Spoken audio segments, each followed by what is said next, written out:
పొంగూరు నారాయణ, ఆయనకి ఏం సంబంధం లేదు, ఆ కాలేజీ కూడా సంబంధం లేదు, ఆయనే ఫౌండర్ ఉండొచ్చు, ఇప్పుడు పెట్టాడు. క్వశ్చన్ పేపర్ లీక్ అయిందని దానికి సంబంధం లేని దానికి ఆయన కేసు పెట్టి మొత్తం రాత్రింబగుళ్ళు ఎక్కడెక్కడో హైదరాబాద్లో ఉంటే ఆ దిశ ఉన్న పడంగా దొంగను పట్టుకొచ్చారు. దొంగను కూడా పట్టుకురావాలంటే కొంచెం జాగ్రత్తలు తీసుకుంటాం, కానీ అది కూడా లేకుండా కారులో పోతా ఉంటే కిడ్నాప్ చేసినట్టు కిడ్నాప్ చేసి తీసుకొచ్చి ఇష్టానుసారంగా దిప్పే పరిస్థితికి వచ్చారు. ఇంకా రఘురామకృష్ణరాజు, ఆయన విమర్శలు, ఆయన ఆ పార్టీలో ఉన్నాడు. ఆ రోజు ప్రజాస్వామ్యం ఎంత ఇది ఉందంటే ఆయన ఏదో రెండు విషయాల్లో డిఫర్ అయ్యాడని పోలీసులు అరెస్ట్ చేసి లాకప్లో చిత్రహింసలు పెట్టి కడాన ఆయన్ని ఎన్ని విధాలు చేయాలనో ఆ రోజు చెప్పేవారు. అదే చూడాలి, అవన్నీ కన్ఫర్మేషన్ రావాలి. కానీ ఆయన లాకప్లో పెట్టి కొడతా ఉంటే ఆనాటి ముఖ్యమంత్రి ఆ ఫోటోలో చూసి, వీడియో చూసి పైశాచిక ఆనందం పొందారంటే ఇంకేమన్నా అధ్యక్షతని, ఏం మనుషులు వీళ్ళు అంటే. ఒక ఎంపీని తర్వాత ఏదో ఆ రోజు సుప్రీంకోర్టు ఏదో ఆర్డర్ వచ్చింది, హైదరాబాద్లో మిలిటరీ హాస్పిటల్ పంపించారు, వాళ్ళు కూడా ప్రూవ్ చేశారు. తర్వాత దిశ ఒక ఎంపీ 5 సంవత్సరాలు నియోజకవర్గానికి పోని ఎంపీ ఈ దేశంలో ఎవరన్నా ఉన్నారంటే అది కూడా ఒక రికార్డ్, రఘురామకృష్ణరాజు. ఎవరు ఉండరు అధ్యక్ష. అంటే ఒక ఎంపీకి సొంత నియోజకవర్గంలో కూడా సెక్యూరిటీ లేదు, వెళ్ళలేడు. ప్రధానమంత్రి వచ్చాడు అధ్యక్ష.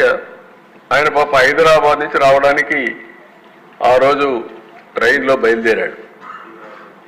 బయలుదేరితే బేగంపేటకు వచ్చిన తర్వాత ఆయనకు మెసేజ్ వచ్చింది, నువ్వు ఈ ట్రైన్లో పోవద్దు, ఈ ట్రైన్లో పోతే భోగి ఏదైతే ఉందో దానికి అగ్గిపెట్టి చంపేస్తారంటే సత్తెనపల్లి దగ్గర ప్లేస్ కూడా చెప్పి పలాని ప్లేస్లో వాళ్ళు రెడీగా ఉన్నారు, ఇది యాక్సిడెంట్ కింద క్రియేట్ చేస్తారు అంటే బేగంపేటలో దిగిళ్ళిపోయారంటే అది కూడా ప్రధానమంత్రి ప్రోగ్రామ్ కూడా పోలేకపోయిన పరిస్థితి ఒక ఎంపీకి ఉందంటే ఇంకా లా అండ్ ఆర్డర్ ఎక్కడుంది అధ్యక్ష. నెక్స్ట్ ఇది కొన్ని ఎగ్జాంపుల్స్ అధ్యక్ష. కొమ్మారెడ్డి పట్టాపైన దాడి, ఆ కాళ్లపైన చూడనట్టు కొట్టారు. ఇంకో పక్క బ్రహ్మారెడ్డి, ఆ రోజు ప్రతిపక్షంలో ఉండే ఒక సభ్యుడు మా ఇంటి మీదకి వచ్చాడు. ఎక్స్ప్లెనేషన్ ఏంటి అధ్యక్ష, నా అపాయింట్మెంట్ కోసం కర్రలు వేసుకొని వచ్చాడంట. అంటే ఎంత అసమర్థం కాదు. నేను ప్రతిపక్ష నాయకుడిని, నువ్వు ఒక వేరే పార్టీ ఇది, మా ఇంటికి నువ్వు ఎందుకు రావాలి? వస్తే ముందు నాకు చెప్పాలి, నా పర్మిషన్ తీసుకోవాలి.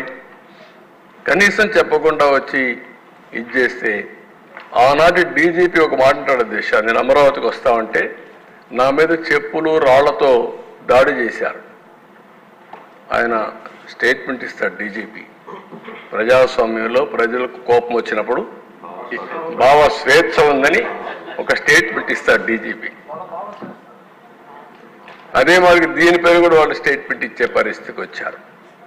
మొన్నే పుంగనూరులో రామచంద్ర యాదవ్ ఇంటిపైన దాడి చేయడం, టీడీపీ నేత గాంధీ ఇంటిపైన దాడి చేసి ఆయన కన్ను పోగొట్టడం, ఇవన్నీ కూడా దిశ కొన్ని సంఘటనలు పెడుతున్న కొన్ని వందల సంఘటనలు ఇలాంటివి జరిగాయి.